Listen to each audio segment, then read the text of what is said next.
우리가 올 한 해 특별히 기도하고 또 회복해야 될 그 분야에 대해서 우리가 함께 생각을 하고 함께 기도하려고 합니다.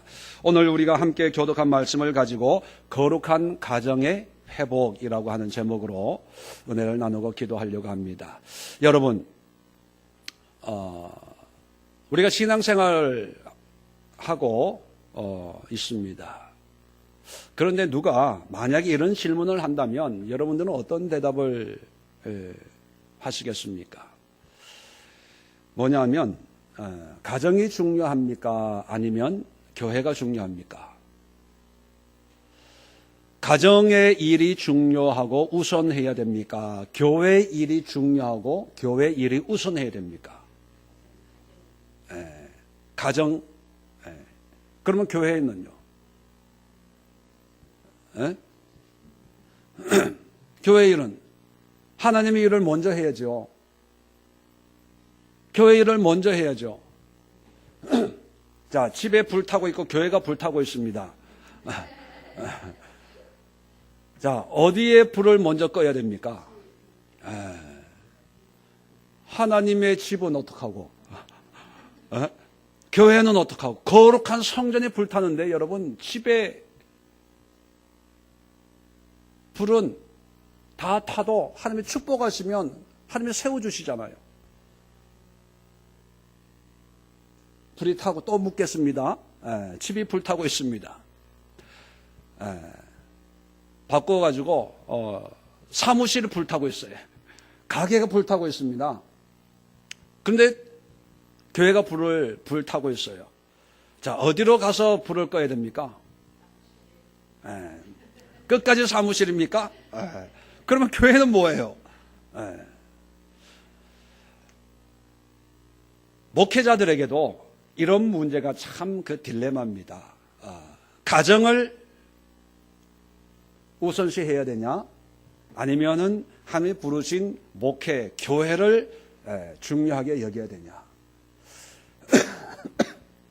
가정의 일이 있고 또 교회의 일이 생겼을 때 가정의 일을 우선순위를 둬야 될 것인가? 아니면 그래도 하나님의 종으로 부름받은 목사니까 가정의 일은 뒤로 하고 교회, 신방하고 성도들 또 위로하고 기도하고 하는 것이 더 우선하기 때문에 그렇게 해야 될 것인가? 그런 딜레마가 있습니다. 그런데요, 저도 처음에는 많이 고민을 했습니다. 그래서 젊었을 때는, 물론 지금도 젊죠. 어렸을 때, 사역자로서 어렸을 때는 하나님이 나를 사역자로 불렀기 때문에 내가 살아가는 데 있어서 가장 최우선의 일은 뭐냐? 교회 일이라고 생각을 했습니다. 그래서 가정은 희생해야 되고 또 희생하라고 목회자의 가정이 됐고 또 목회자의 아내가 됐고 목회자의 자녀가 되었다고 생각을 했습니다.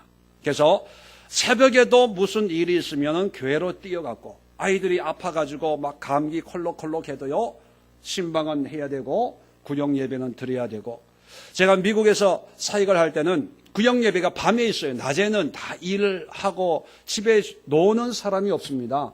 그래서 신방을 하면요 밤에 신방을 해요. 그래서 저녁 시간 빼놓고 한 8시쯤 신방을 몇 가정을 하면요 집에 들어오면 11시, 12시예요. 그리고 미국은 모여 있는 것이 아니고 뜨문뜨문 한 집 신방하고 한 3, 40분 차 타고 고속도로를 가서 신방하고 그리고 집에 들어오면 뭐 12시도 되고 1시도 되고 그리고 그 다음 새벽 예배 또 참석해서 예배 드리고 또 새벽 예배도 인도하고 그리고 애들을 이제 애 돌봐주는 베이비시터 하는 집에 맡겨놓고 또 출근하고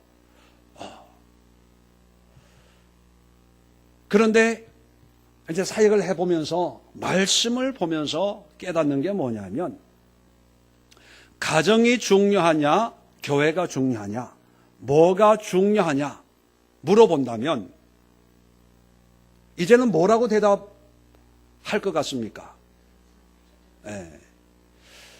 그래서 제가 설교를 하는 거예요. 가정이 중요한 게 아니에요, 여러분. 제가 가정이 중요하다고 얘기할 것처럼 생각했죠. 이 허를 찌르는 이 절묘한 가정이 중요한 게 아니더라고요. 그리고 교회가 중요한 게 아니고요. 여러분 똑똑히 들으세요. 가정과 교회는 똑같아요. 똑같더라고요. 제가 목회를 하면서 교회의 부흥을 위해서 열심히 한 적이 있었습니다. 교회 부흥을 주세요.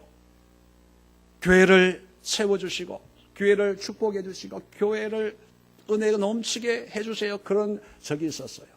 그런데 목회를 해보니까요. 교회나 가정이나 별개가 아니라 교회가 가정이고 가정이 교회예요. 우리 생각 속에 저도 그랬지만 교회가 어떤 분들에게는 교회가 더 중요해서 가정은 희생해야 된다고 생각하면서 목회하는 분들도 있고 그렇게 신앙생활 하는 성도님들도 있어요.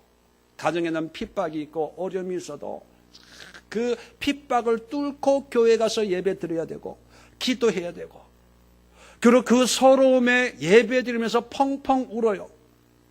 저는 처음에는 오해했습니다. 제 설교에 은혜 받고 눈물 흘리는 줄 알고 나중에 알고 보니까 자기 서러움에 북받쳐서 우는 거예요. 서러움에 북받쳐서. 왜?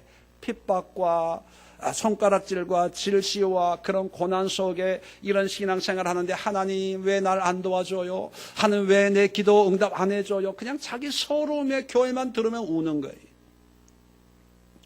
그게 믿음이고 은혜인 줄 알았는데 아니더라는 거예요. 반대로요. 교회 일은 주일 예배 때 뭐 큰 마음 먹고 수요 예배, 금요 예배면 나오고 그냥 내 아들, 내 자식, 내 남편, 내 아내, 내 가게 그것만 열심히 챙기고 교회는 목사님이 알아서 하겠지. 교회는 열심히 있는 집사님이나 권사님들이 알아서 하겠지. 뭐 굳이 내가 뭐 신경 쓸 필요가 뭐가 있냐. 예배만 드리면 되지.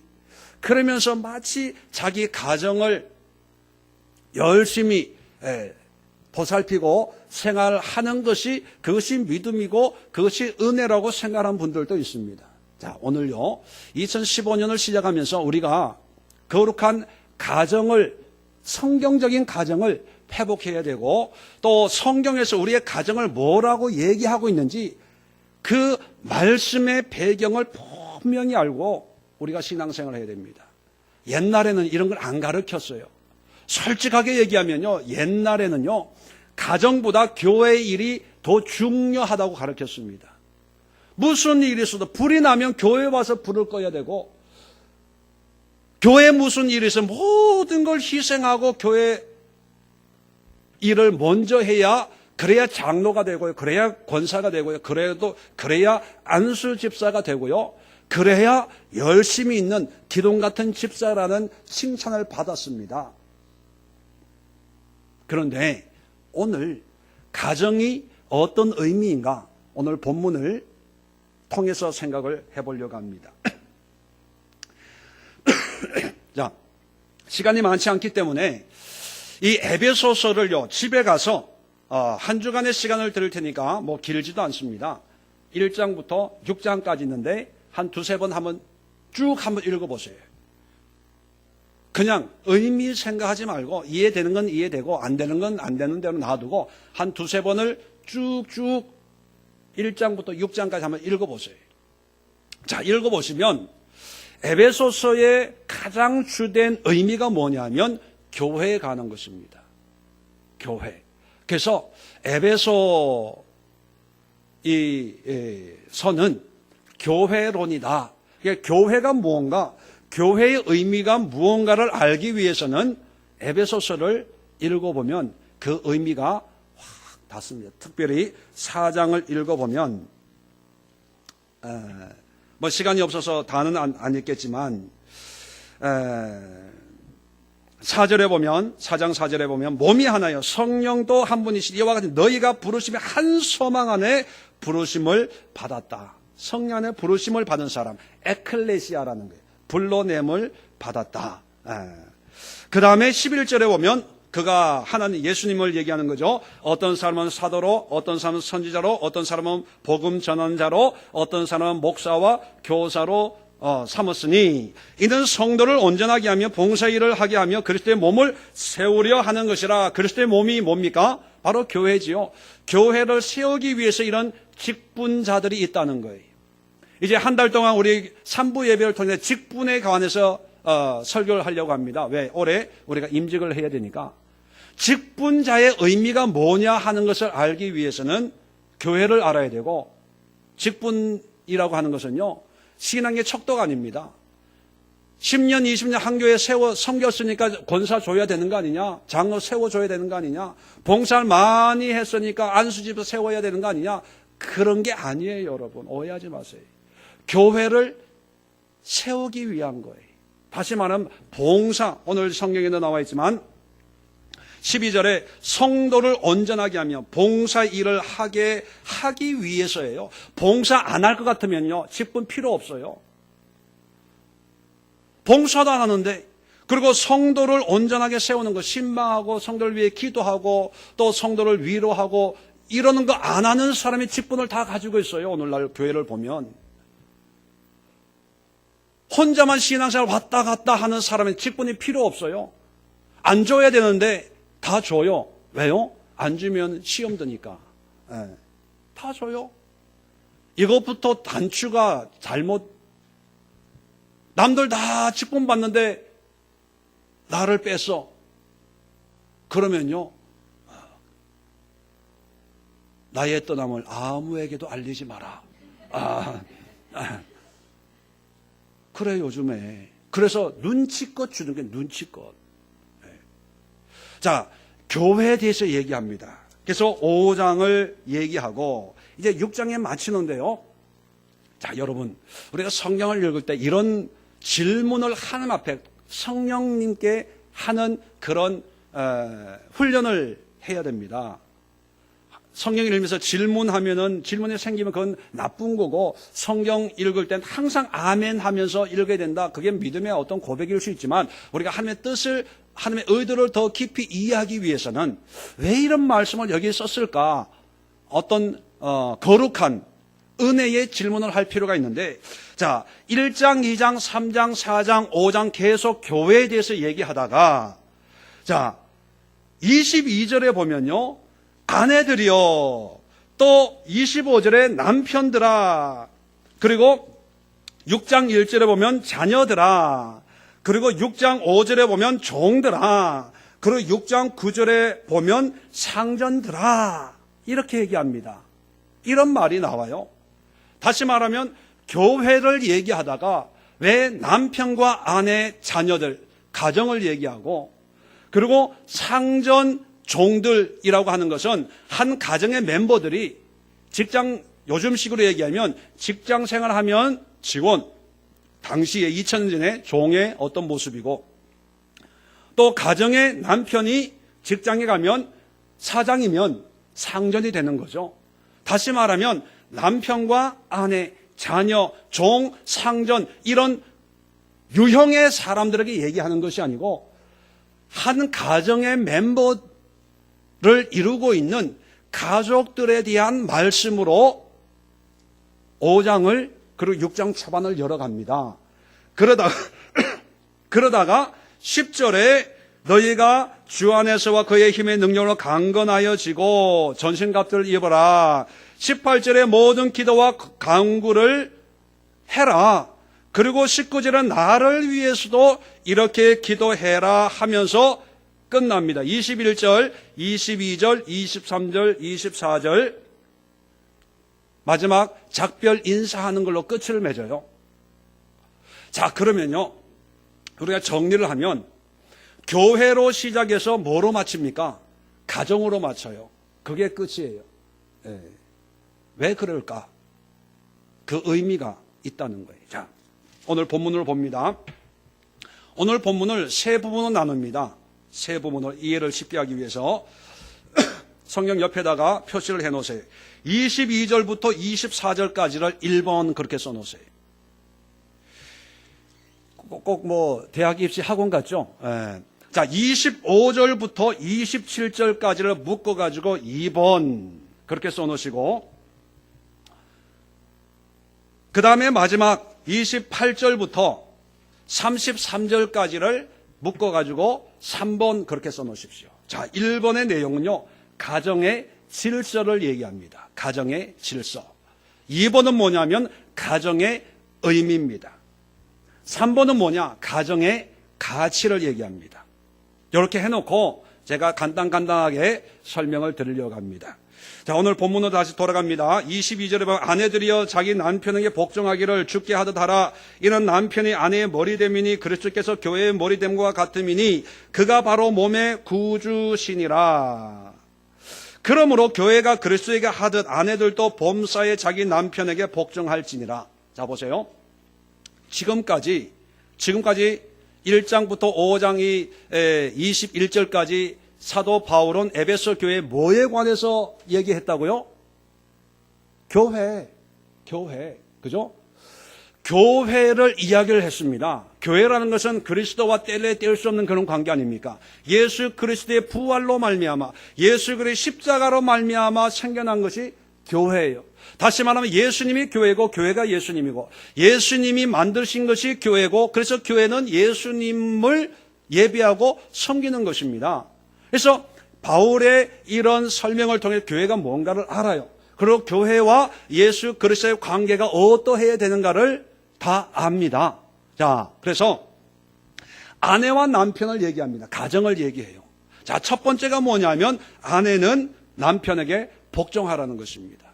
자, 이런 얘기를 들으면요, 여성 성도들은 싫어해요. 왜 복종해야 돼? 요즘 여성 상위, 남자와 여자가 동등해야 된다는 그런 가치를 가지고 있는 이 시대는 맞지 않는 것처럼 보이지만, 성경에서는요, 남자에게 여자가 복종해야 되고, 남편과 아내를 얘기합니다. 일반적인 남녀 관계를 얘기하는 것이 아니라, 아내가 남편에게 복종해야 되는 것은 어떤 추종 관계를 얘기하는 것이 아니라 하나님의 창조 질서에 입각해서 가정에도 하나님의 질서가 있어야 된다는 거예요. 창세기 1장 2절에 보면 창조 전에는 어떠했습니까? 흑암이 있고 공허함이 있고 기품이 있었습니다. 혼동했어요. 이것을 카오스의 시대다 그렇게 얘기합니다. 무질서의 시대. 아무것도 없는. 근데 하나님께서 말씀을 통해서 이 우주 만물을 창조했을 때 해가 있고 달이 있고 별이 있고 나무가 있고 짐승이 생기고 하면서 이 우주가 만들어진 거예요. 자, 우주를 영어로 뭐라고 표현하냐면 코스모스라고 그래요. 코스모스의 의미는 뭡니까? 질서입니다. 그래서 하나님께서 카오스, 무질서의 시대였는데 그게 하나님의 역사로 개입할 때 거기에는 우리가 이해할 수 없는 그런 크기의 질서가 생겨난 거예요. 여러분, 지구가 태양을 365일에 한 번씩 돌아요. 그리고 하루 24시간에 지구 스스로 한 바퀴 돌아요. 그리고 우리 지구 과학을 옛날에 배웠지 않습니까? 달이 지구를 돌고, 이것은 누가 계획한 것도 아닌데 1분 1초도 안 틀리게 이게 도는 거예요. 만약에 이 궤도가 조금만 바뀌어도요, 이 우주가 아마 난리가 날 거예요. 그 질서를 하나님이 만드신 거예요. 그래서 질서의 하나님이다 그렇게 얘기하는 거예요. 그리고 에덴 동산도 아담에게 충만하고 다스리고 지켜라. 그리고 에덴 동산에서 추방당할 때도 하와 너는 임신의 수고를 해야 되겠고 남편인 아담 너는 땅을 일구면서 땀을 흘려야 되리라. 어떤 역할 분담을 하나님이 다 해주셨다는 것입니다. 자, 그랬을 때 가정은 언제 만들어졌습니까? 창조 때 에덴 동산에서. 자, 그러면 그 가정도 질서가 있었겠어요? 없었겠어요? 당연히 있지요. 그 질서를 얘기하는 것입니다. 머리라면, 남편이 머리라면 몸은 뭡니까? 아내예요. 자, 이 몸 중에 뭐가 다 중요합니까? 머리가 중요해요? 몸이 중요해요? 다 중요해요. 머리는 팽팽 잘머니 잘 돌리는데 심장이 멈춰 있어. 그럼 머리가 돌아가요? 안 돌아가요. 여기서 얘기하는 것은요, 뭐가 좋다, 남편 말을 들어야 되고 아내는 순종해야 되고, 뭔가 우선순위나 뭔가 좋고 나쁨의 의미 또는 어떤 차별의 의미를 두는 것이 아니라 다 중요한데 거기에 질서가 있어야 된다는 거예요. 남편이 머리고 아내는 몸이고. 그 비유를 뭐로 하냐면 교회와 그리스도의 관계를 얘기하는 거예요. 교회는 예수 그리스도의 말씀대로 순종해서 그 말씀에 행하고 또 하나님의 뜻이 무엇인지를 찾고 그리고 하나님의 뜻에 순종하고 너희는 그의 나라와 그의 의를 먼저 구해라. 그리하면 이 모든 것을 하나님이 이루어 줄 거다. 이런 영적인 원리를 따라서 살아가는 것이 교회이듯이 가정에서도 하나님이 원하시는 거룩한 가정의 모습은 뭐냐면 아내는 남편에게 순종하는 그런 질서가 있어야 된다는 거예요. 요즘의 세상은요, 남편과 아내가 동등하게 어떤 면에서는요, 요즘에는 남편이 아내의 말을 잘 들어야 가정적으로 화목한 가정이고 문제가 없는 가정이라고 아직 이제는 공공연하게 얘기하는 그런 시대가 됐어요. 그런데 여러분 오해하지 마세요. 그건 세상의 방법이고 이 시대의 유행입니다. 성경적인 가정은요, 남편에게 복종해야 된다는 것입니다. 다시 말하면 남편의 뜻을 귀하게 여길 줄 알아야 된다는 거예요. 그러면 이런 질문을 합니다. 목사님, 우리 남편은 안 믿는 남편인데요. 이제 구정이 다가오는데 제사 드리재요. 그러면 제사 드려야 됩니까? 순종해서? 우리 남편은 교회 못 가게 합니다. 나를 핍박해요. 그러면 남편 뜻에 순종하려면 내가 교회 예배를 그만두고 남편하고 산으로 들러 놀러 가야 됩니까? 그게 순종입니까? 그런 질문하는 분들이 있어요. 반대로 아내가 핍박하는 그런 남편이면 똑같은 모습으로 질문을 가질 수 있죠. 이런 질문에 믿지 않은 자에게 또는 불의한 생각을 가지고 하나님을 대적하고 신앙을 핍박하는 그런 배우자의 뜻에 순종을 해야 됩니까? 거기에 대한 해답은 조금 있다가 말씀을 드릴게요. 첫 번째 우리가 기억해야 될 것은요, 우리가 2015년에 우리가 세워나가는 가정은요, 아내들이요, 남편에게 순종하십시오. 그건 뭐냐면 남편을 머리로 세워주는 거예요. 그 남편이 돈을 많이 벌든 똑똑하든 안 하든 또 적게 벌든 남편의 성격이나 성질을 고약하든 고약하지 않든 여러분 그 남편의 뜻에 순종하는 것이 하나님의 뜻이에요. 여기에 보면 남편을 가려가지고 순종할 만한 남편에게는 순종하고 순종할 가치가 없는 남편은 무시하라 이런 게 없어요. 남편이면 무조건적으로 순종해야 돼. 왜 아멘 안 하세요? 이게 좀 억울한 면이 있어요. 그죠? 내가 손해보는 면이 있어요. 남편이 특별히 불신앙의 사람일 때 제사 드리자, 주일날 어디 고향 가자, 뭐 그런 거 많이 있잖아요. 야 너는 주일 되면은 교회만 가고 친척들 모이면 주로 주일날 모이는데 인사도 다녀야 되고 신년이 됐는데 야 교회 한번 빠진다고 하나님이 너 어떻게 안 하니까 나랑 어디 시골 가자, 고향 가자, 뭐 순종해야 됩니까? 성경적인 원리는 뭡니까? 해요 말아요? 해야 돼요.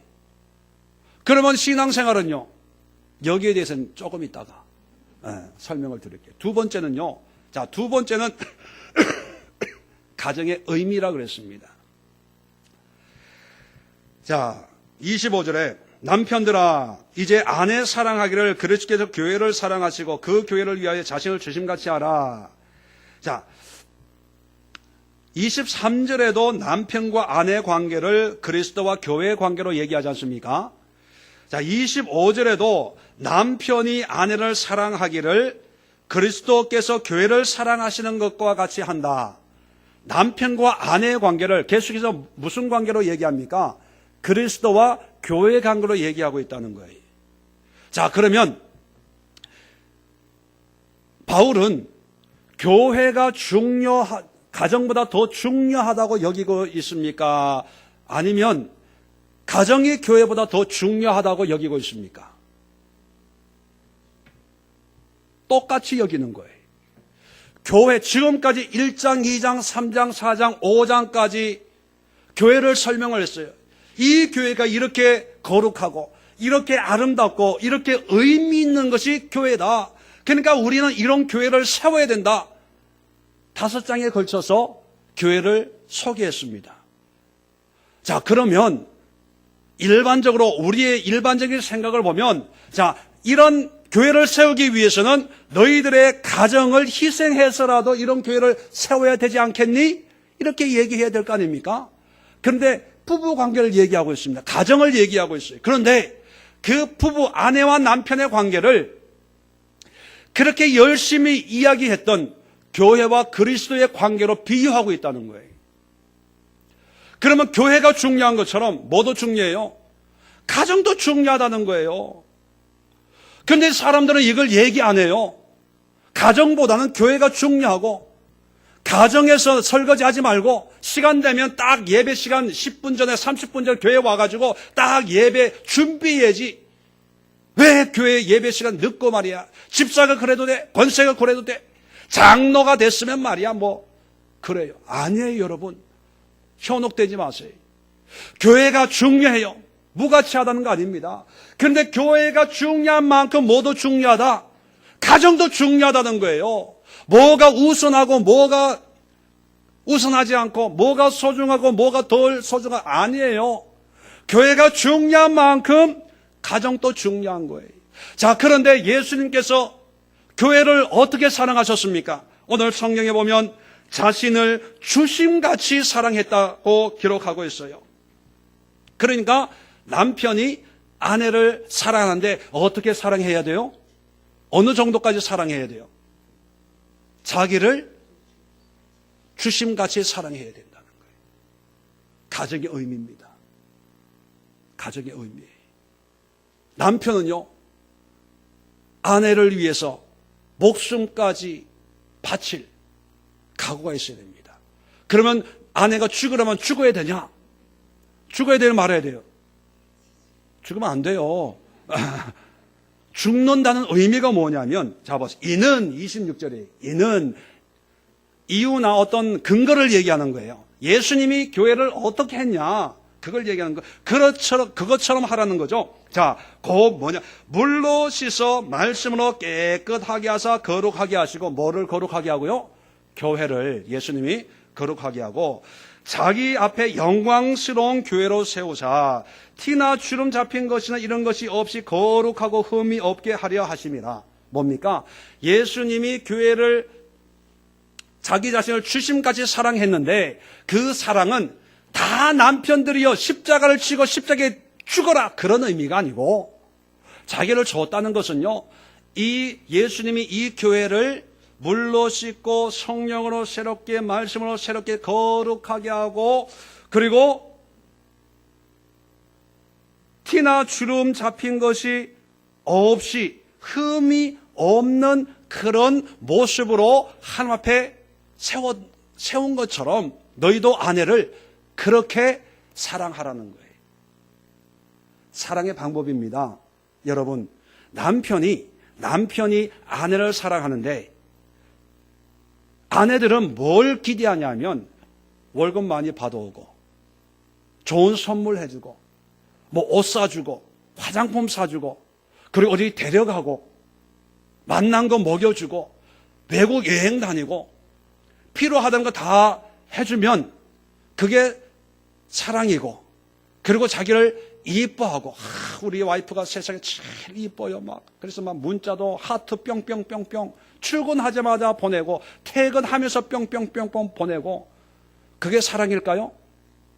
예, 세상에선 사랑이라 그래요. 또 그런 게 좀 있어야 돼요.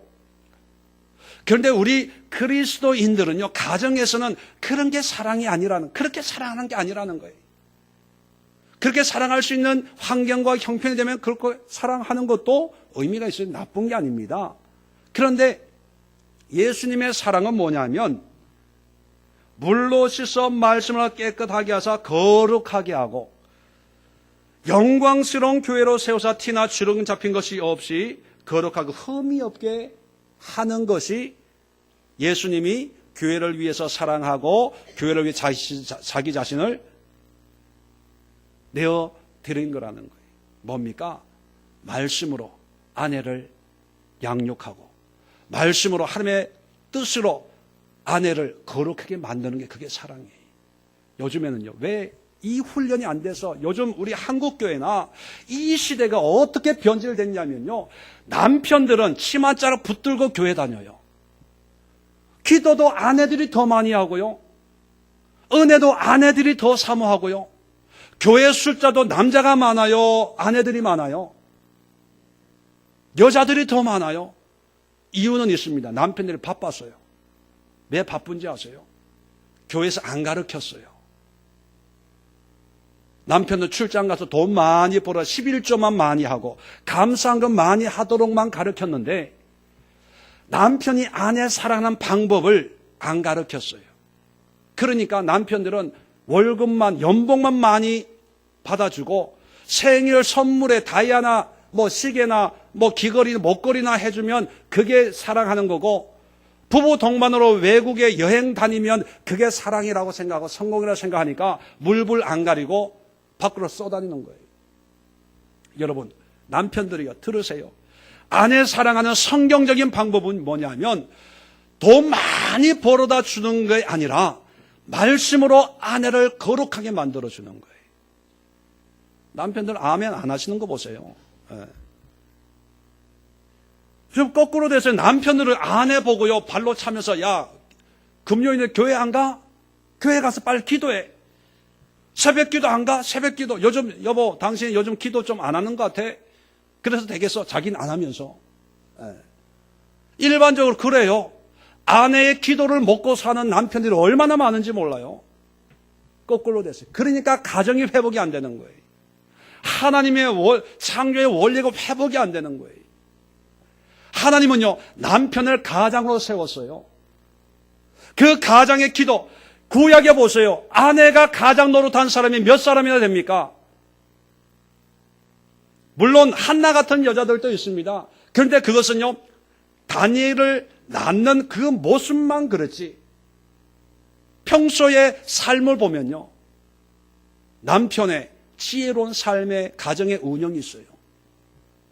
아브라함과 이삭과 야곱과 요셉의 하나님 뭡니까? 다 가장들이에요. 가장이 축복을 받고 가장이 하나님 앞에 바로 서서 하나님의 말씀으로 가정을, 아내를 거룩하고 흠이나 티가 없게 가정을 이루어 갔을 때 그것이 하나님의 축복이에요. 그런데 오늘날 이게 다 뒤집어져 가지고 남편들은 자요, TV 보고 있어요, 뉴스 보고 있어요, 스포츠, 축구 보고 야구 보고 있어요. 아내들은 교회 와가지고 눈물 콧물 흘리면서 빠구로 기도하고 가정을 위해, 사업을 위해서 기도하는데 남편들은요, 자요. 그러니까 안 되는 거예요. 안 되는 거. 여러분, 우리의 가정이, 남자 집사님들 똑똑히 들으세요. 제가 교회를 담임하고 있는 것처럼 여러분도 여러분의 가정을 담임해야 되는 거예요. 성경 보세요. 하나 그리스도와 교회의 관계가 아내와 남편 관계하고 똑같이 어디 차별이 있어요? 그리스도가 교회를 위해 자기를 준 것 같이, 그리고 그리스도가 교회를 사랑한 것 같이 너희도 사랑해라. 가정과 교회는 차별이 있는 것이 똑같이 중요한 거예요. 중요한 거예요. 그래서 남편들은요, 아내를 사랑하는데 뭘로 사랑해야 되냐? 말씀으로. 물은 성령을 의미합니다. 성령으로 씻기고 말씀으로 또 깨끗하게 해서 아내와 자녀를 거룩하게 하고 티나 주름 잡힌 것이 없도록 하나님 앞에서 위로하고 권면하고, 요즘 기도가 없는 것 같다. 기도 좀 하지 않을래? 말씀 보는 시간이 좀 줄어지는 것 같다. 말씀 좀 보지 않을래? 그것이 바로 사랑이에요. 그게 가정의 의미입니다. 이해되시면 아멘. 더 기가 막힌 말씀을 한번 찾아볼까요? 32절 보세요. 이 비밀이 그도다. 자, 지금까지 뭘 얘기하고 있습니까? 가정을 얘기하고 있어요. 그죠? 아내와 남편. 그것을 뭐라고 얘기하냐면 이 비밀. 신비한 거라는 거, 신비한 거. 우리는 교회가 거룩하고 교회가 의미 있다고 생각했는데 아니라는 거예요. 신비하게 아내와 남편 사이도 교회 못지않게 신비로운 그런 관계가 있는데, 자, 지금까지 바울은 부부 관계를 얘기하고 있는데 보세요. 32절 보세요. 나는 그리스도와 교회에 대하여 말하노라. 뭐에 대해 말한다고요? 그리스도와 교회에 관해서. 무슨 얘기냐면 남편과 아내의 관계가 그리스도와 교회의 관계라는 거예요. 그러면서 남편과 아내의 관계를 비밀, 신비로운 관계라고 얘기하고 있어요. 바울은 결혼을 안 했어요. 부부 관계에 대해서 잘 모르는 사람입니다. 근데 하나님께서 바울을 통해서 이 에베소 교인들에게 들려주는 그 메시지가 뭐냐면 교회 못지않게 가정도 소중하다는 거예요. 그게 가정의 의미고요. 마지막으로 우리 28절부터 33절까지 보면, 자, 이와 같이 남편도 자기 아내의 사랑을 자기 자신과 같이 할지니 자기 아내를 사랑하는 자는 자기 자신을 사랑하는 것이라. 자, 보세요. 세 번째 가정의 가치를 얘기한다고 말씀드렸습니다. 자, 그러면 28절을 얘기하고 있는 것이 뭡니까? 남편과 아내는 바로 하나라는 거예요. 아내 사랑하는 자기 자신과 같이 할지다. 아내가 뭐라고요? 곧 자기 자신이라는 거예요. 남편과 아내는 분리할 수 있는 것이 아니라는 겁니다. 그러면서 31절에 창세기에 나와 있는 그 말씀을 인용합니다. 우리가 잘 알고 있는 말이죠. 아담과 하와, 하나님이 하와를 만들었던 그 사건을 상기시키면서 사람이 부모를 떠나 그 아내와 합하여 그 둘이 한 육체가 될지니, 뭡니까? 두 사람이 하나가 된다는 얘기예요. 이 얘기는 뭐냐면 그 어떤 것도 나눌 수 없다는 겁니다. 아담도 하와를 보면서 내 살 중에 살이요, 뼈 중에 뼈라고 그랬어요. 네 살이 내 살이고 내 뼈가 네 뼈고 한 몸이라는 거예요. 그래서 우리가 결혼할 때 서약을 하죠.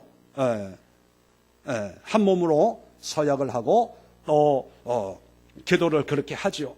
뭐냐면 내 자신이 중요한 것처럼 아내도 중요하고, 아내도 내 자신이 중요한 것처럼 남편도 중요하다는 거예요. 그래서 자기 몸을 안 아끼는 사람이 어디 있겠습니까? 다 아끼죠. 내가 아프면 내가 아픔을 느껴요. 마찬가지로 아내의 아픔이 나의 아픔이고 나의 아픔이 또 아내의 아픔이 되어져야 된다는 거예요. 자, 그래서 33절을 보면 너희도 각각 자기 아내 사랑하기를 자신같이 하고, 아내 사랑하기를 자신같이 하고, 또 아내도 자기 남편을 존경하라. 여기에 하나 빠져있는 생략된 단어가 있습니다. 그게 뭐냐면 아내도 남편 존경하기를 자기 자신같이 하라. 자기 자신을 존경하듯이. 그래서 이 존경하는 의미가 뭐냐면 아끼는 거예요. 보살피는 거예요. 그래서 여자들은요, 아담과 하와 때부터 아마 여자는 이 아름다움에 특별한 관심을 가지지 않았을까. 그죠? 이 시대나 이 환경을 다 불문하고 남자는 남자처럼 행동을 하지만 여자는 여자처럼 자기를 이쁘게 가꾸고 하지 않습니까? 그것처럼 여자도 요즘에 거울 보면서 아침에 일어나자마자 뭐 합니까? 얼굴 화장하고 옷을 이쁘게 입으려고 자기를 가꾸려고 하지 않습니까? 그것처럼 남편도 어떻게 해야 된다고요? 가꿔줄 줄 알아야 돼요. 내 몸이니까. 이해되세요? 그래서 예수 보세요. 또 이 자기 몸이라고 하는 것을 또 어디에 비유하고 있냐면 29절에 누구든지 언제나 자기 육체를 미워하지 않고 오직 양육하여 보호하기를 그리스도께서 교회에게 함과 같이 하나니 뭡니까? 또 이것도 누구에게 비유하고 있어요? 그리스도와 교회를 비유하고 있어요.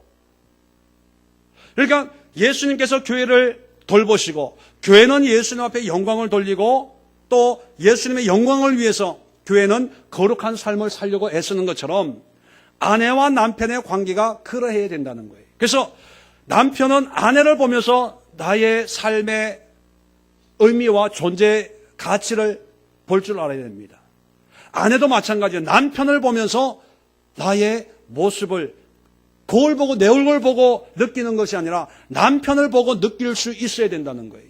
이걸 남편과 아내의 이렇게 기가 막힌 이런 관계를 바울은 비밀이다, 신비로운 관계라고 얘기합니다. 아내와 남편의 관계를 그리스도와 교회에 대해서 얘기하고 있다, 이렇게 얘기합니다.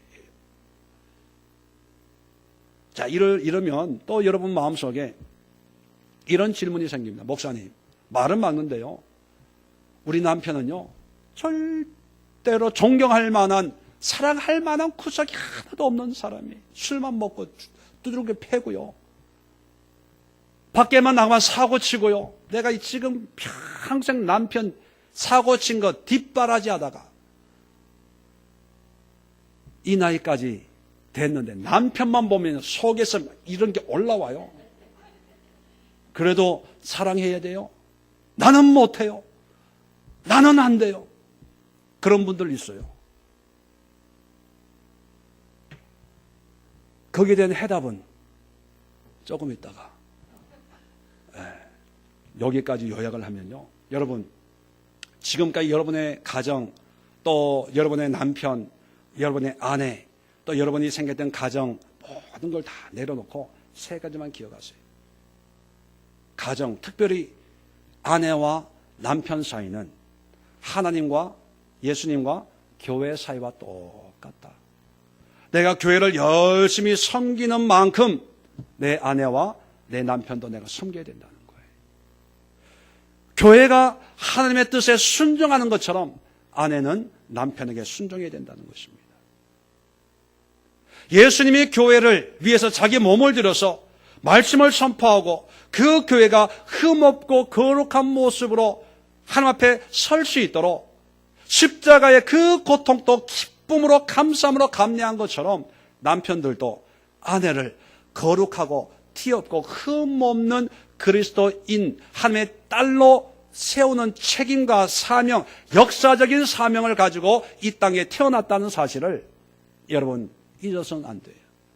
그리고 이 아내와 남편은 바로 내 모습이고 나라는 것을 잊어서는 안 됩니다. 여기까지 이해가 되면 아멘. 자, 그러면 이제 중요한 게 나옵니다.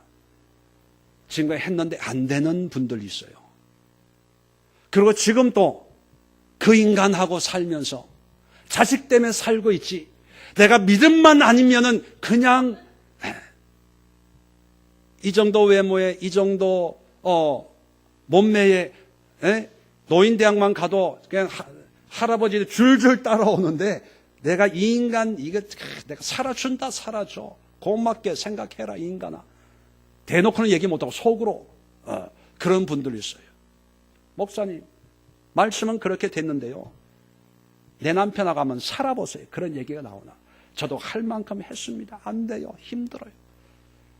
그런 분들이 있어요. 그 분에 대해서 제가 이제 결론입니다. 여러분, 이제 우리 더 확실한 것은 이제 주일 예배, 이제 1월 달을 몇 주간에 걸쳐서 이 문제에 대해서 얘기를 할 겁니다. 뭐 자세한 거는 주일 예배 때 말씀을 드리고, 오늘 6장으로 넘어가면 자녀들에 대해서 부부에 관해서는 자세하게 설명을 하고 있는데, 자녀들아 그러면서 1절, 2절, 3절로 끝내요. 4절에 아비들아 그러고. 왜 그럴까? 여러분, 부부 관계가 회복이 되면 자녀 관계는 자동적으로 회복이 됩니다. 자녀의 문제는요, 거의 대부분이 부부의 문제예요. 그래서 부부의 가치, 부부의 의미, 부부로서의 가정의 어떤 질서를 자세하게 설명을 하면서 교회와의 가치까지 동급으로 이야기를 하고 있습니다. 그 다음에 자녀는요, 세 줄로 끝내버려요. 그 다음에 보세요. 직원에 대해, 직원으로 남편들 가운데 직장 생활하는 사람들 이렇게 하고, 또 남편들 가운데 상전, 사장 노릇하는, 상관 노릇하는 사람은 이렇게 하고, 그렇게 끝냅니다. 자, 10절 보세요. 10절. 끝으로라고 하는 것은 10개 중에 10번째는 의미가 아니라 finally, 마지막으로 내가 이야기하는 것은 그런 의미입니다. 강조의 의미가 있어요. 강조. 자, 이런 게 있는데, 자, 10절에 너희가 주 안에서와 그 힘의 능력으로 강건하여지고 마귀의 관계를 능히 대적하기 위하여 하나님의 전신갑주를 입어라. 12절 보세요. 우리의 씨름은 혈과 육을 상대하는 것이 아니요. 뭡니까? 우리가 싸워야 될 대상은 혈과 육을 상대하는 게 아니라 합니다. 뭡니까? 혈과 육이 의미하는 것이 뭐예요? 어떤 사람, 그 자체, 남편, 아무개, 그 술 먹고 폭력을 행사하고 막 욕하고 막 이렇게 부수고 막 엎어버리는, 정말로 기도하고 정말로 같이 살려고 몸부림치면서 살아왔던 그 인간, 그죠? 그 사람하고 싸운다는 거예요? 안 싸운다는 거예요? 안 싸운다는 거예요. 그럼 안 싸우면 어떻게 하라는 거예요? 순종해요, 말아요? 순종하는 거예요. 존경하는 거예요? 안 존경하는 거예요? 존경하는 거예요. 사랑하는 거예요? 안 사랑하는 거예요? 사랑해야 돼요. 싸우지 말라는 거예요. 그러면 육과 혈에 관한 것이 아니고, 보세요. 통치자들과 권세들과 이 어둠의 세상 주관자들과 하늘에 있는 악의 영들을 상대함이라. 자, 남편, 눈에 보이는 남편을 상대해서 싸우는 게 아니고, 우리의 대상은 뭡니까? 그 남편을 지배하고 통치하고 그 남편의 그런 생각을 주고 그 남편의 그런 기질을 주는 악한 영들을 상대해서 싸우는 거예요. 이해되시면 아멘. 자, 그러면 우리가 왜 지금까지 10년, 20년 살면서 왜 이렇게 기도도 많이 했어요? 눈물도 많이 흘렸어요. 또 하나님 앞에 막 금식도 많이 했어요. 근데 왜 안 됐을까? 이유가 있습니다. 지금까지 우리의 기도는요, 내 남편 바꿔달라는 기도를 했어요. 맞아요, 틀려요? 술 끊게 해달라고 기도했어요. 성질 고약한 거 바꿔달라고 기도했어요. 남편 은혜 달라고 기도했어요. 변화시켜주세요. 새 사람 되게 해주세요. 그러니까 안 되는 거예요. 성경 보세요. 남편 혈과 육을 상대해야 돼요? 안 해야 돼요? 안 해야 돼요. 그런데 우리는 지금까지 남편하고 상대했어요. 기도했는데 변화 안 되면 하나님이 왜 변화 안 돼? 그 인간 그 심부가 그대로네요. 언제까지 내 기도를 응답하시고 언제까지 이 환난에서 나를 훈련시킬 겁니까? 빨리 속히 저 인간 저 심보 저거 좀 바꿔가지고 신앙생활 좀 편하게 하시고 그리고 같이 교회 가서 하나님을 섬기도록 주여 빨리 바꿔주세요. 그렇게 기도하면서 끝나면 집에 가서 무슨 손바닥만한 구름이라도 떠오르나 안 떠오르나. 그래서 집에 가서 남편 눈치 보면 좀 선한 눈빛이면 기도 응답 받았다. 그리고 술 한잔 먹고 와가지고 한번 때려 엎어버리면 또 교회 와가지고 또 울며 불며. 그게 반복된 거예요. 그 반복을 몇십 년, 30년, 40년 한 거예요. 여러분, 지금부터는요, 혈과 육을 상대하지 않는다. 우리의 씨름의 대상이 아니에요. 그러면 남편은 성격이 고약하든 술 먹든 때리고 뭐 하든 남편은 남편이에요. 일단 부부의 연을 맺었으면 그 남편이 가장에 복종하세요. 순종하세요. 사랑하려고 노력하세요. 그리고 남편 어디 가자 그러면요, 매번은 아니지만 하나님 앞에 기도하고, 하나님 주의 말씀에 순종해서 남편의 뜻을 받아들이겠나이다. 그리고 기도하면서 순종하세요. 하나님이 우리 가정으로 세웠지 않습니까? 내가 보기엔 절대로 순종할 수 없고, 이런 인간하고 지금까지 살아온 것이 후회가 되지만, 나에게 믿음이 있고 말씀이 있고 은혜가 있으니까 주여, 주님의 말씀에 의지해서 내가 순종하고 이 남편을 나의 머리로 인정하겠습니다. 그리고 사랑하겠습니다. 그렇게 하세요. 그게 성경적인 겁니다. 그런데 그렇게만 하는 것이 아니고 싸워야 되잖아요. 그걸 인정해주면 안 되거든요. 그걸 받아주는 거 아니거든요. 남편의 존재를 받아주기 위해서 순종하는 게 아니거든요. 자, 그렇게 하고 우리의 기도는 뭐냐면 통치자, 주일날 제가 자세하게 설명을 할 거예요. 마귀가 우리에게 어떤 모습으로 역사를 하는가를, 존재는 사탄 마귀예요. 근데 이 존재가 우리의 가정이나 우리의 남편이나 우리의 아내나 우리 자녀들에게 어떤 모습으로 역사하냐면 통치자, 지배하는 자로, 권세, authority. 남편, 왜 그런 거 있잖아요. 남편 알기를 우습게 알아, 뭐 이렇게. 그게 뭐 남편의 성격이 아니라 누가 그렇게 조정하는 거라고요? 마귀 사탄이 그렇게 조정하는 거예요. 그 다음에 어둠의 세상 주관자, 꼭 핍박하고 신앙생활 열심히 하고 하나님의 뜻으로 살려고 하면은 왜 이렇게 방해하고 회방하고, 이 어둠의 세상 주관자, 막 악한 것을 주관해가지고 말 한마디라도 그냥 내 마음을 팍팍 긁는 게 남편의 입술이 아니라 누구라고요? 사탄 마귀예요. 그 다음에 뭐 하늘에 있는 악한 영들, 악령이라 그러죠. 병을 주고 또 고통을 주고 아픔을 주고 하는 이런 악령들이 그 남편 속에 있어서 그런 거예요. 그러면 외적으로는 남편을 순종하지만 우리가 정말로 금식하며 싸워야 될 것은요, 마귀 사탄하고 싸워야 되는 거예요.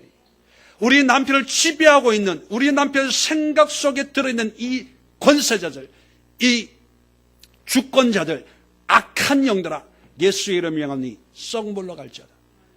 그 악한 영들을 바라보면서 금식하고 싸워야 되는 거예요.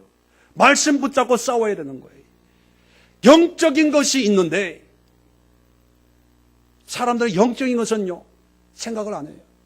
그리고 보여지는 사람, 저 인간 저 쏘가지 저거 바꿔야 돼, 저 사람 저거 술 먹나, 저거 술 먹지 마, 담배 피우지 마, 뭐 하지 마. 사람하고 하다 보니까 나도 상처받고 파편이 있잖아요. 한마디 하면 10마디 오거든요.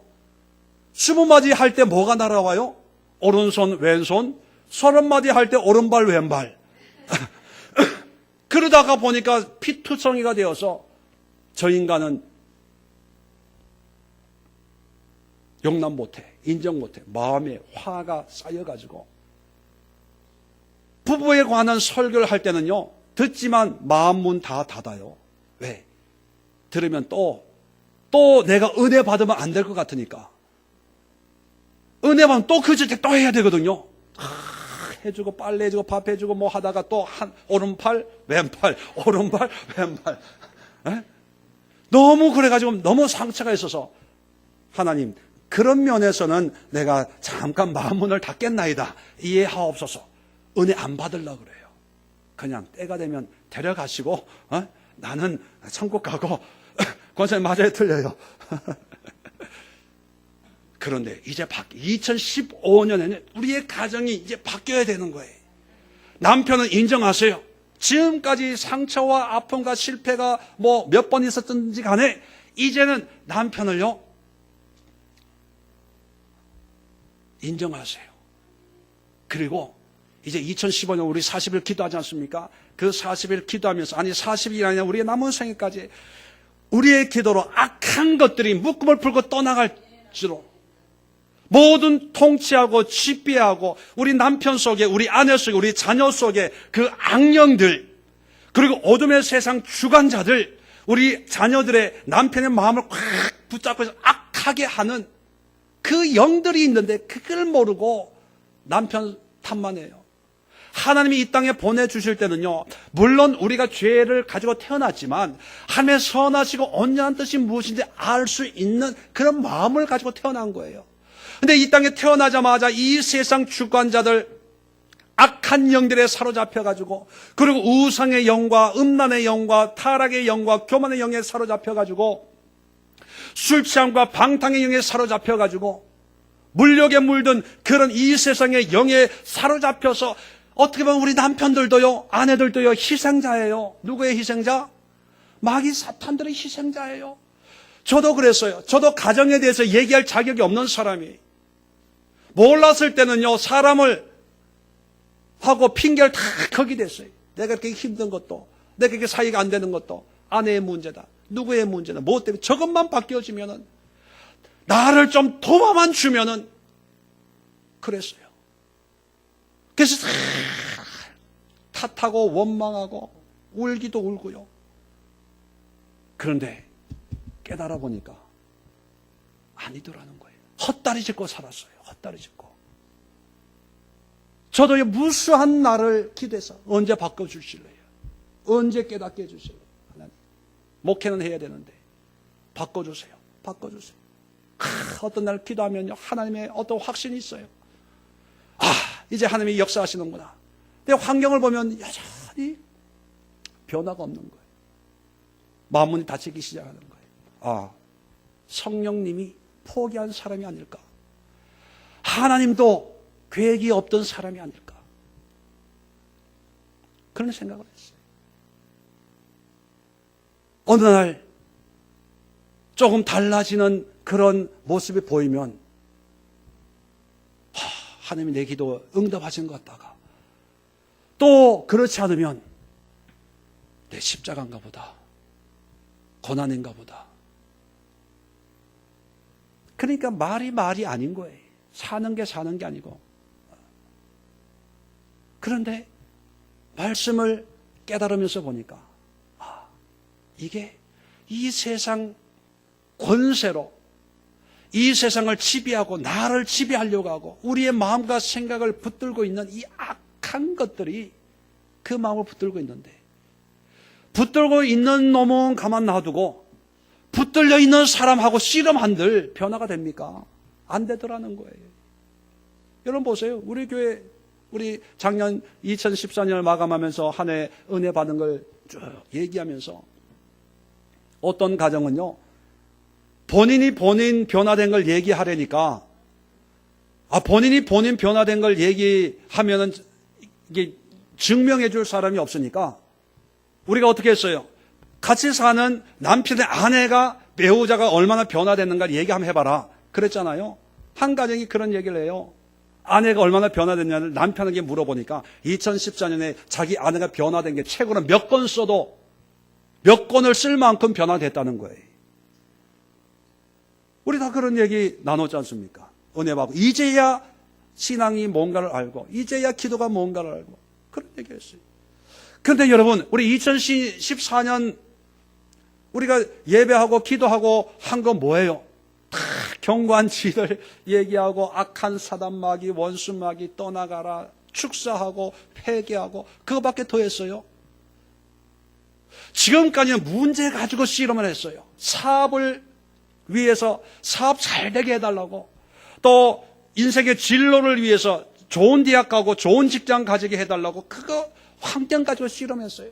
남편 돌아오고 자녀들 돌아오고 아내 돌아오고 또 우리 친척들, 믿지 않는 사람들 주께로 돌아오고 신앙생활 잘하게 해달라고 그렇게 기도한 게 아니고, 우리 자녀들의 마음을 붙들고 있는 이 악하고 더러운 냄새나는 우상 숭배의 영으로부터 온 이 더러운 귀신들을 좀만 할 때 꺼져라.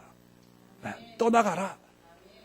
예수 앞에 무릎을 꿇고 너희들 모든 보따를 가지고 저 영원한 무지개 속에 들어갈지어다. 그거밖에 한 게 없어요. 그랬는데 변화가 일어나더라는 거예요. 자, 2015년부터는요, 이제 우리의 가정을 여러분들이 그렇게 기도하셔야 돼요. 남편을 위해서 아내들이 그렇게 기도해야 돼요. 잔소리하지 마세요. 여보, 이거 왜 이렇게 저렇게 하지 마시고요. 그런 모습이 있으면 기도방에 들어와서 교회 와서 아버지 하나님, 우리 남편의 이런 마음을 주는, 우리 남편을 통치하고 우리 남편의 마음을 붙잡고 있는 모든 권세들, 그리고 우리 남편의 그 어두운 마음을 붙들고 있는 귀신들, 그리고 악령들 쫓아내 주시옵소서. 예수의 이름으로 너희들을 저주한다. 우리 남편의 마음과 생각 속에 썩 꺼질지어다. 기도하는 거예요. 우리가 씨름해야 될 부분이 그거예요. 자, 그렇게 기도만 한다고 되냐? 아니에요. 그런 기도를 위해서 이렇게 준비해야 될 게 있습니다. 이것은 다음 주 이 시간에 또 요약합니다. 요약하고 잠깐 기도하는 시간을 갖도록 하겠습니다. 특별히 오늘 거룩한 가정의 회복입니다. 이 시대 많은 가정들이 신음을 하고 있어요. 많은 가정들이 위기 속에 있습니다. 또 많은 가정들이 아픔을 겪어서 많은 상처를 가지고 있습니다. 자, 이 문제를 그냥 십자가라고 치고 갈 것이냐? 아니에요. 하나님은 우리에게 이 모든 문제를 해결할 수 있는 그런 말씀을 주셨습니다. 그리고 그런 능력을 우리에게 주신 줄로 믿습니다. 자, 그렇다면 25년에 우리가 기도해야 될 많은 기도가 있지만 특별히 가정을 위해서 기도합니다. 가정은 소중한 거예요. 거룩한 거예요. 가정은 하나님께서 우리에게 주신 비밀입니다. 어떻게 이 성도 다르고 생긴 것도 다르고 이런 사람을 만나가지고 자식을 놓고, 이거 신비하지 않아요? 저는 아침에 일어나가지고 저희 집사람 얼굴만 보면 신비해요. 어디에서 이게 굴러 다니다가 우리 만나가지고 이런 나의 아내가 되어줬는지, 그리고 내가 이런 아내의 남편이 되어줬는지, 야, 참 신비다, 신비. 어떻게 이런 여자가 이런 멋있는 남편의 아내가 돼서 옆에 누워있는지, 야, 알다가도 모르겠다. 비밀이.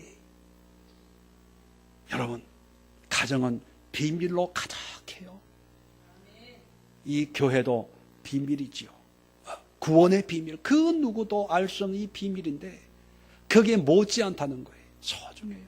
저는 이렇게 생각합니다. 교회의 건강은 가정의 건강입니다. 보세요. 시간이 없어서 많은 걸 생각했지만, 아까도 얘기했지만, 에베소서는 교회론입니다. 교회를 우리에게 소개해주고 있어요. 근데 교회를 소개해주면서 그 끝은 뭐로 끝나요?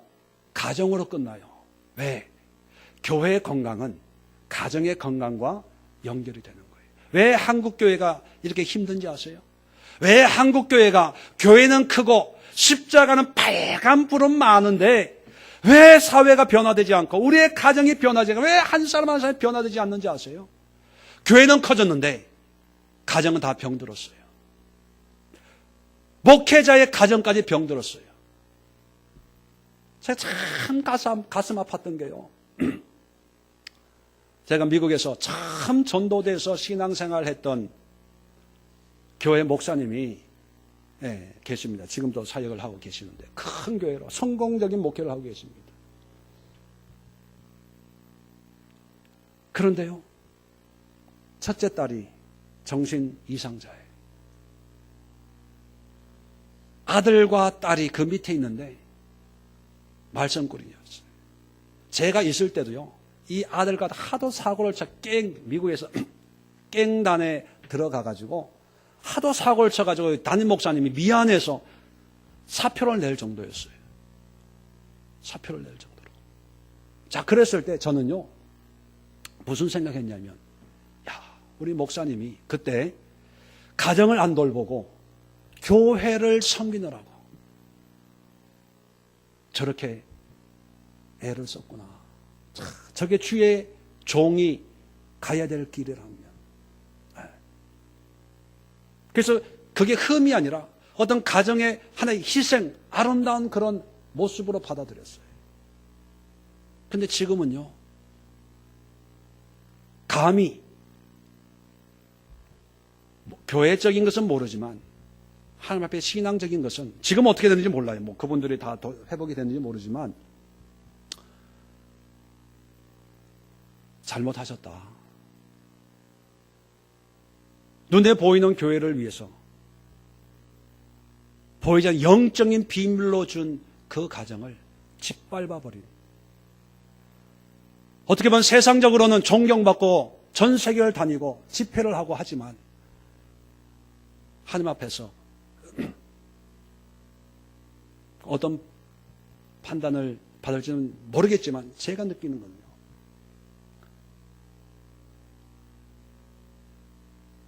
존경할 만한 모습이 아니다고 저는 생각합니다. 저도 지금 느꼈어요. 지금 깨닫는 거예요. 산전수전 겪으면서. 저도 이런 설교할 자격이 없는 사람 중에 하나입니다. 그런데 깨닫고 보니까, 걸어와 보니까, 성경을 보니까 우리가 헛다리 잡고 잘못된 것으로 지금도요, 가정을, 목회자의 가정을 다 포기하고 오직 주님, 오직 교회, 성도, 그리고 목회하는 분들도 아마 있을 거예요. 저는 가정을 소중히 여기고 싶어요. 그렇다고 해서 교회 소중히 여기지 않는다. 아니에요. 가정을 소중히 여기까요, 목회가 회복이 돼요. 제 기도가 회복이 돼요. 하나님 앞에 내 마음이 열려요. 처음엔 이걸 깨닫고 얼마나 울었는지, 얼마나 가슴을 쳤는지. 그 누가 나한테 한마디도 안 해줬어요. 이렇게 목회하라고, 이런 걸 성도를 가르치라고 그 누구도 얘기 안 해줬어요. 누가 한번 얘기해 줬으면, 누가 알려줬으면 내가 이렇게 힘들게, 이렇게 고통 가운데 기도하면서 보내지 않았을 텐데. 다 교회, 사역, 능력받고 인기 있고 교회 부흥시키고. 그런데 어느 날 성경을 읽는데요, 아내와 남편의 그 말이 내 가슴을 치는 거예요. 하나님 죄송해요. 죄송해요. 난 눈에 보이는 십자가가 빨갛게 써있는 그 교회만 생각하고 11조하고 헌금하고 봉사하는 우리 믿음의 가정들만 생각하고 그분들이 복받아야 되고 그분들이 성공해야 되고 그분들이 잘 돼야 되는 거. 그래서 그분들 위해 기도하고 신방하고 다녔는데, 또 다른 교회를 나에게 맡겼는데 그것은 교인들이 안 본다고, 안 드러나는 거라고 무시하고 사람들이 보는 그것만 중요하게 여겼는데, 하나님 어떻게 해요? 지나온 세월을 어떻게 해요? 이 죄를 어떻게 갚지요? 가슴을 쳤습니다. 여러분, 지금까지 여러분의 가정을 잘못 섬겼다고 생각되시는 분은 회개하세요. 남편이 회개해야 될 문제가 아니라요, 내가 회개해야 돼요. 내가. 여러분, 철저하게 회개하십시오. 회개하세요. 통곡하며 회개하십시오. 그리고 이제부터 이제 기도합시다. 그 마음을 붙들고 있는 사탄, 마귀, 귀신, 권세, 통치, 악한 영들을 붙들고 씨름하는 거예요. 그 남편도요, 그 아내도요, 그 자녀들도요, 그 귀신들의, 사탄들의 희생양입니다. 우리가 구원해내야 돼요. 그들을 붙들고 있는 이 귀신들을. 이들의 정체에 대해서는 또 나중에 다시 말씀을 드리겠지만, 오늘 이 시간 우리의 가정을 되돌아보면서 회개할 부분 회개하시고 또 기도해야 될 부분 기도하면서 이제 새롭게 2015년을 거룩한 가정을 세워나가